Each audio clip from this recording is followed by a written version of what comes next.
Hey everyone, it's Keith from Bald Brothers.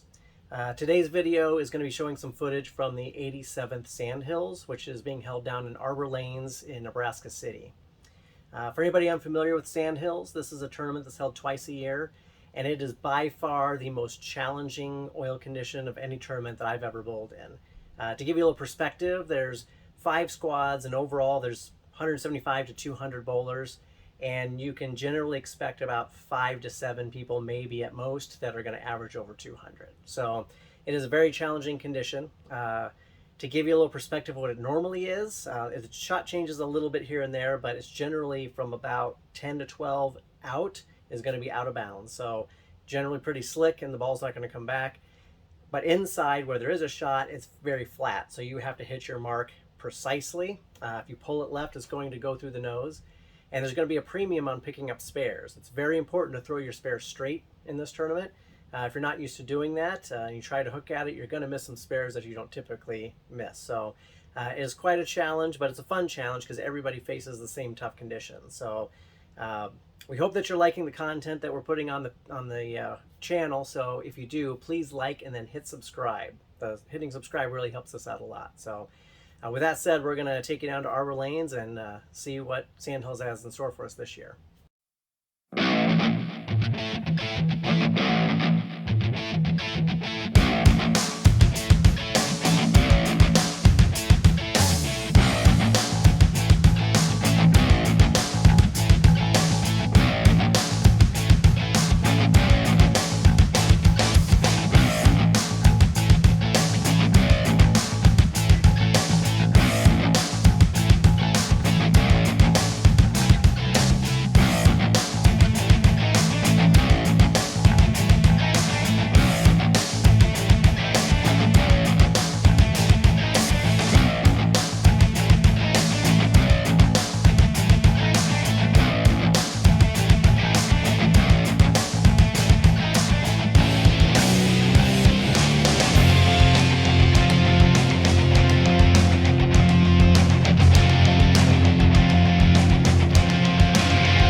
All right, update. Game 1 is in the books, and as you may have noticed, I'm not playing inside.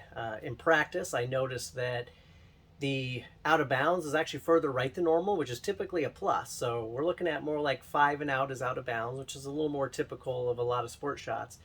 But what we're seeing is from basically 6 and left, it's not only that's where the hook is, but it's hooking very, very early. Like at the arrows, it feels like that ball starts hooking. So it's very tough to play that.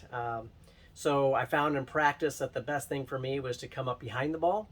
and throw it harder. So I'm doing that, playing up about 6 to 7. If I come up to the side of the ball at all, as you were seeing, I was going through the nose, but I did a pretty good job of keeping the ball out of bounds. I was pacing close to 180, but then I had that bad split in the 10th frame, and that dropped me down to 169. So not a great game, but when you look at the scores across this whole house, the scores are not good. So hopefully we can get a little bit better scores and get ourselves up into a good position. So on to game 2. Let's see what happens.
Game 2 update.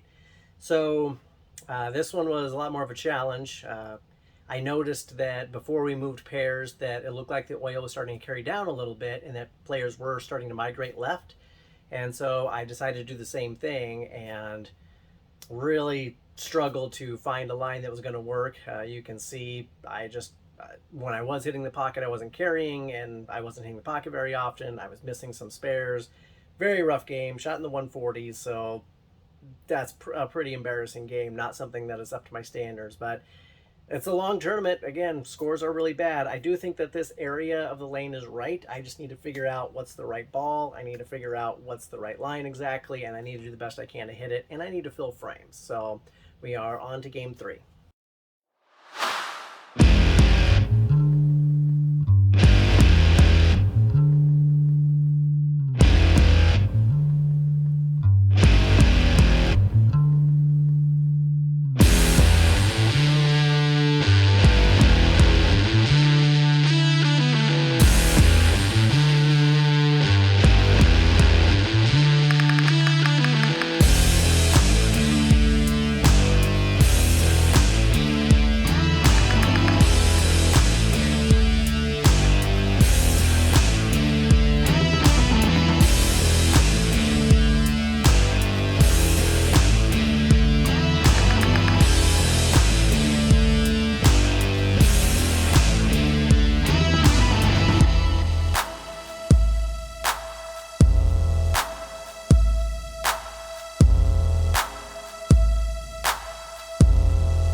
All right, guys, game 3 is in the books now, and another pretty poor game, another one in the 160s. But this one, it started out bad. I had migrated further left trying to figure out where the shot was going to be, and I started with 2 splits, and then I missed a very makeable spare. So 3 opens to start a game is not ideal. I did pick it up a little bit. Still didn't have a lot of strikes, but was getting closer to the pocket, getting better count, and leaving myself makeable spares. So I ended off fairly clean and end up in the 160s. So hopefully maybe we've found something and the scores will improve a little bit. Again, overall, looking around the entire house, scores are really bad. So I'm not out of it yet. 2 more games to go. Let's see what we do game 4.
All right, game 4 was a little better. Still not striking a lot, but getting closer to the pocket and leaving myself makeable spares, and I was actually converting them. So a pretty clean game overall, shot 175. Probably not going to be enough to get me up to where I need to be, but at least it's improving, and that's what I like to see, is that we're getting a little bit better and picking up more spares. I have to try to find some strikes if I can, but we'll see what the last game has in store for us.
Okay, guys, you just finished watching Game 5. It was a little better, 184, I think is what I finished with.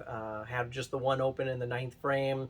Only had 3 strikes, but was, again, fairly close to the pocket, leaving myself makeable spares, and I was clean outside of the one open. And it's really hard to shoot in the 200s if you can't get a double somewhere in the game. So only having 3 strikes does make it challenging. Overall, I was minus 163. I think I showed 153 on my scorecard. That was a miscalculation. So I was actually minus 163. That's averages in the somewhere in the 160s. So not the greatest tournament overall, but to give you a little perspective, as bad as that score is, it's 12th overall in this particular squad. And so when you're thinking about the fact there were about 40 people in the squad and I finished 12th, even as poor as I did, that tells you how challenging the shot is. And once again, we had no bowlers finishing, averaging over 200, including some multi-time champions of this particular tournament not being able to average 200. A little update for you, though. I am recording this after the whole tournament is done, so all 5 squads have been completed. Out of all 5 squads, there was one bowler, one out of almost 200 bowlers, that averaged 200 for this tournament. So that tells you how difficult this was. But Dave Detlinger was the one who came away with the championship. I think this was his 4th time winning this, so congrats to Dave. But you can see how tough this tournament was. There's going to be another one in January in Lincoln, so I will probably subject myself to this humiliation again in January, and hopefully we'll just keep improving on it. So we hope to see you next time. Again, if you can, hit subscribe on this, like it, share it with others, but we appreciate you watching.